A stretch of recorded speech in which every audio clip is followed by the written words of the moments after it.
Have you ever wanted to practice English with a real friend, but you didn't know where to find one? Maybe you feel shy. Maybe you don't have English-speaking friends in your town.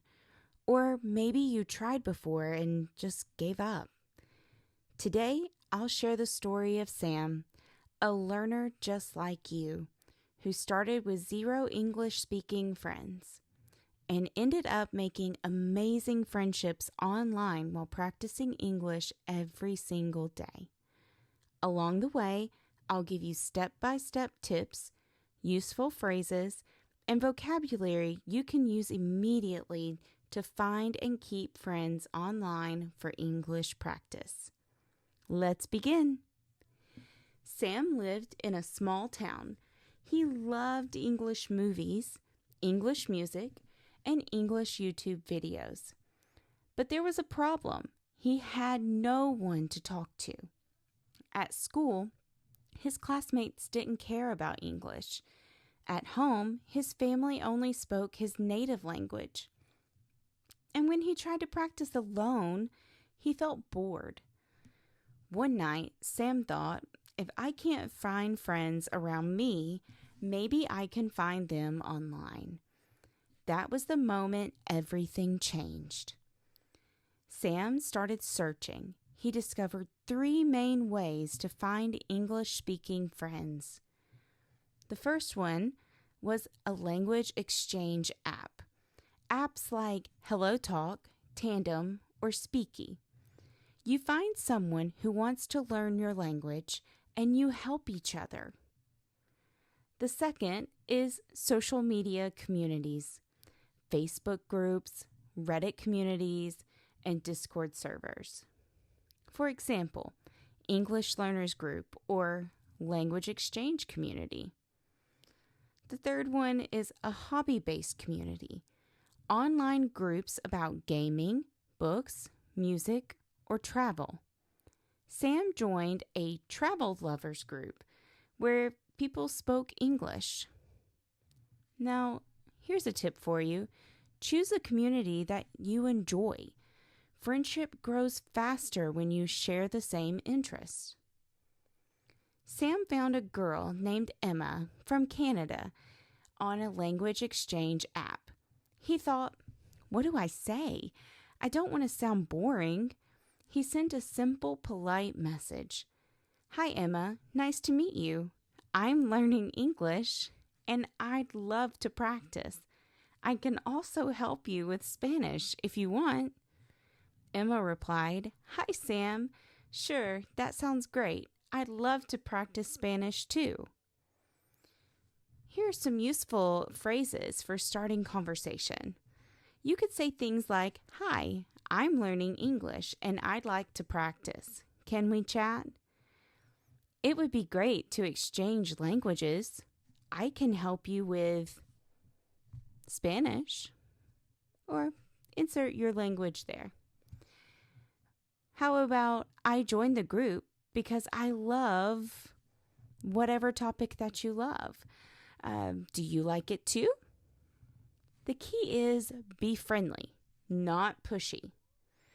Sam and Emma started chatting. At first, they texted.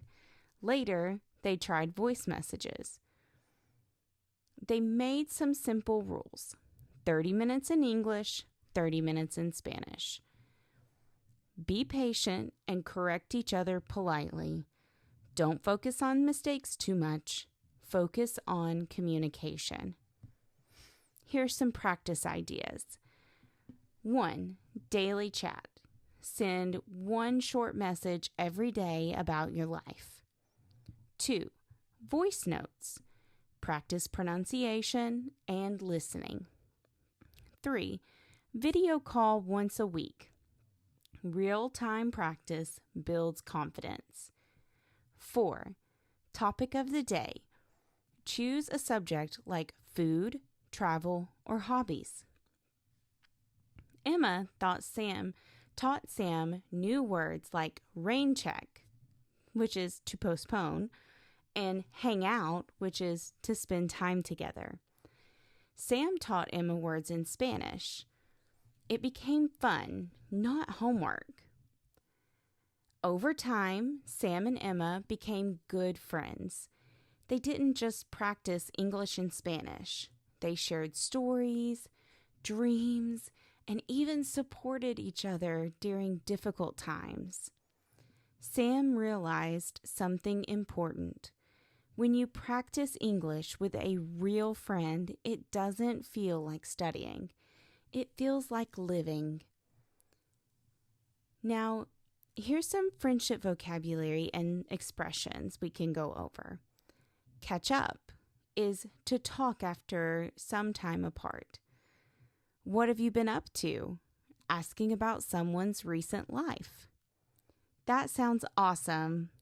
And you have to say this showing a lot of excitement. I really appreciate your help. This is being polite and thankful. Friendship is the secret ingredient that makes language learning enjoyable. Of course, not everyone online is a good person. Sam learned to be careful. Never share personal information like address, bank details, etc. If someone is rude or uncomfortable, block them. Choose platforms that protect your privacy.